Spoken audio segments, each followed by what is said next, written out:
kembali lagi di Cerita Cinta Channel. Jangan lupa like, comment, and subscribe ya. Terima kasih. Mazaya memasuki klinik sekaligus salon kecantikan yang biasa menjadi tempat langganan Caroline untuk mempercantik diri. Wanita itu berkonsultasi dengan dokter kecantikan di klinik untuk menangani wajah dan kulit Mazaya yang kusam tak terawat. Tentu saja biayanya tidak murah, apalagi perawatan ini tidak cukup sekali saja. Mazaya dianjurkan kembali selama beberapa kali sampai mendapatkan hasil maksimal.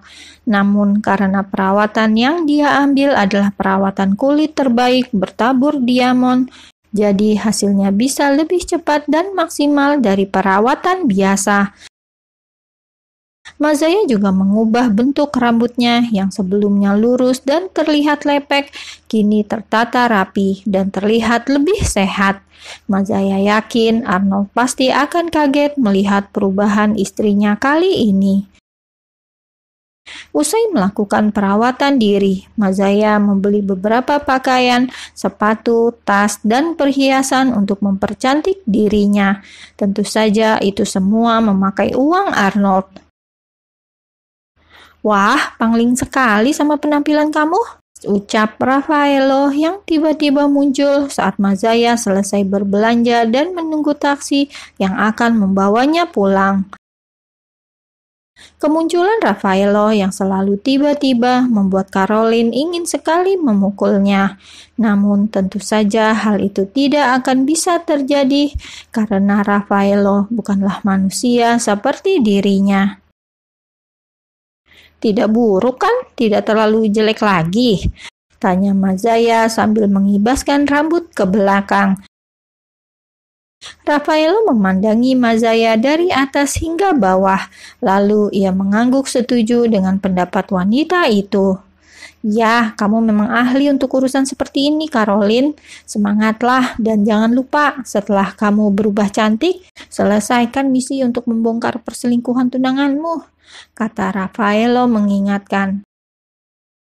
Setelah mengatakan hal itu, Raffaello tiba-tiba pergi meninggalkan Mazaya, bertepatan dengan munculnya taksi yang telah wanita itu pesan. "Dasar malaikat kurang kerjaan, tiba-tiba muncul, tiba-tiba hilang," gumam Mazaya sebelum akhirnya masuk ke dalam taksi. Di kantor, Arnold sedang memijat kepalanya yang terasa pening setelah mendapat notifikasi penggunaan kartu kredit yang dibawa oleh Mazaya. Meski tidak sulit mendapat uang sebanyak itu, tapi tetap saja yang Mazaya habiskan itu sangat berlebihan untuk sekedar urusan salon. "Sebenarnya apa sih yang dia oleskan ke wajahnya?" gumam Arnold yang jadi tak bisa konsentrasi memikirkan Mazaya yang berhasil merampok kartu kreditnya. Dion yang sedang menunggu berkas untuk ditandatangani pun hanya bisa pasrah dan mendengarkan apa yang dikeluhkan oleh bosnya itu. Memang dalam posisi saat ini yang terbaik adalah diam, karena bisa saja dirinya yang akan menjadi sasaran Arnold berikutnya. "Dion, majukan semua jadwal. Aku ingin pulang lebih cepat dan melihat penampilan baru si culun itu," perintah Arnold pada sekretarisnya itu. Laki-laki itu mengepalkan tangan dan menatap dengan kesal laporan dari bank mengenai penggunaan kartu kredit yang di luar pemakaiannya. Sementara itu, saat ini Mazaya sudah sampai di rumah. Dia membawa beberapa barang belanjaan dan berjalan memasuki halaman rumah. Beberapa pembantu yang memang mengasingkannya atas perintah Arnold pun kini menatapnya dengan kagum. Penampilan Mazaya sangat banyak berubah meski kulitnya belum berubah sempurna. Gaya busana yang Mazaya pakai juga jauh berbeda dengan Mazaya biasanya. Rambutnya ditata dengan sangat rapi dan tubuhnya juga tercium wangi. Mazaya menghampiri kakek Arnold yang sedang minum teh di ruang tengah. Wanita itu menyalami sang kakek dan memberikan teh herbal yang Mazaya belikan khusus untuknya. Kamu cantik sekali, Mazaya. Kamu tampil percaya diri seperti ini, itu menambah kecantikan kamu. Memang tidak salah kalau kakek memilihmu untuk menjadi istri Arnold. Seru kakek itu usai mengucapkan terima kasih karena telah membelikannya teh herbal. Apa mungkin cucu kakek bisa mencintaiku dengan penampilan ini? Sebenarnya ini belum maksimal, karena aku harus ke sana lagi beberapa kali, balas Mazaya.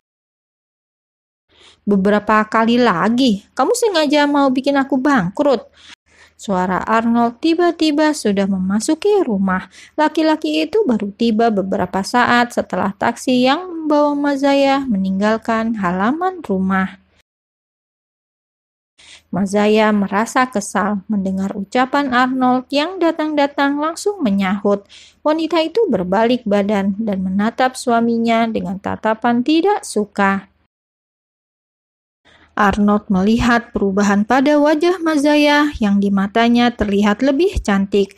Mulutnya sedikit terbuka saat Mazaya berjalan ke arahnya dengan sangat percaya diri.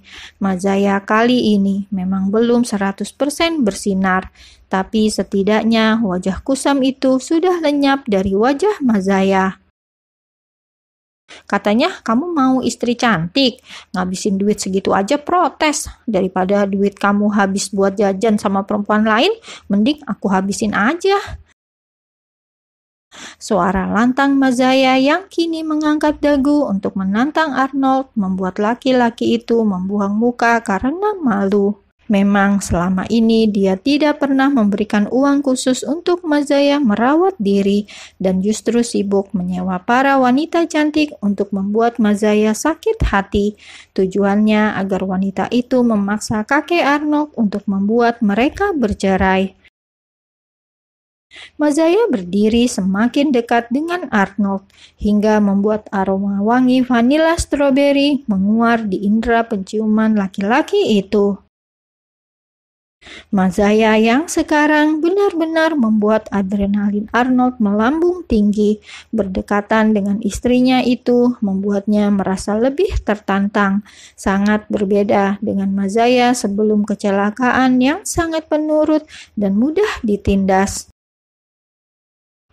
Balikin kartunya atau aku blokir, seru Arnold sembari membuang muka. Aku tidak mau, ini juga uangku. Mencari uang adalah tugasmu, dan tugasku adalah menghabiskannya, balas Mazaya. Gadis itu begitu berani mengungkapkannya di depan Arnold, dan itu membuat nilai positif di mata sang suami. Diam-diam Arnold menarik kedua ujung bibirnya hingga membentuk senyum yang tipis, sangat tipis hingga nyaris tak terlihat. Bertingkah menyebalkan dan pemberontak seperti ini, kenapa dia terlihat sangat manis? Mazaya sudah meninggalkan Arnold dan meminta izin pada kakek untuk pergi ke kamar. Tentu saja kamar Arnold yang besar, bukan kamar Mazaya yang sangat sederhana. Dia seperti alien setelah kecelakaan, gumam Arnold. Dia melepaskan jas dan mengendurkan dasi yang dipakainya. Tapi dia tulus dan baik, Arnold. Kakek dengar dia berkunjung ke rumah sakit dan menangis saat tidak bisa menemui korban yang koma itu, sahut kakek Arnold. Mendengar hal itu, Arnold mulai terpancing. Sepertinya Mazaya sekarang memang sangat unik. Untuk apa dia mendatangi korban yang bisa saja melaporkannya ke polisi? Aku ke kamar dulu, kek. Arnold melihat meja di kamarnya penuh dengan peralatan make up dan rambut yang dibeli oleh Mazaya. Laki-laki itu sampai dibuat melongo banyaknya pernak-pernik yang memenuhi kamar itu. Tak hanya sampai di situ, Arnold memeriksa ruang ganti. Rupanya Mazaya juga memborong banyak pakaian, tas, sepatu, dan perhiasan yang memenuhi lemari-lemari itu. Entah bagaimana caranya, Mazaya bisa membeli barang sebanyak itu dalam waktu 1 hari, serta membawanya pulang tanpa kesulitan. Laki-laki itu mencari tersangka yang telah menghabiskan uangnya dan menemukan Mazaya di kamar mandi. Kebetulan wanita itu sudah selesai dan membuka pintu saat Arnold masih menunggunya. "Ngapain kamu di sini? Mau ngintip aku mandi?" tanya Mazaya sembari melepaskan penutup kepala yang melindungi rambutnya dari percikan air. Arnold menatap tajam dengan rahang mengeras. Dia lalu membawa Mazaya ke ruang ganti untuk mempertanggungjawabkan perbuatannya yang telah membeli banyak barang. "Baru sehari belanja, kamu sudah habis sebanyak ini. Aku membeli barang-barang yang memang pantas dipakai istri pengusaha sepertimu. Apa kamu tidak malu saat membawa istrimu keluar? Kalau istrimu seperti pembantu, orang-orang akan meragukan kesuksesanmu. Anggap saja semua barang yang melekat dalam tubuh istrimu itu seperti piala penghargaan yang harus kamu pamerkan, supaya orang tidak meragukan statusmu." Jelas Mazaya panjang lebar. Satu hal lagi yang sangat berbeda dalam diri Mazaya saat ini. Dia terlihat jauh lebih cerewet dari wanita manapun. "Memangnya Dewi kecantikan mana yang sudah meracuni pikiranmu itu?"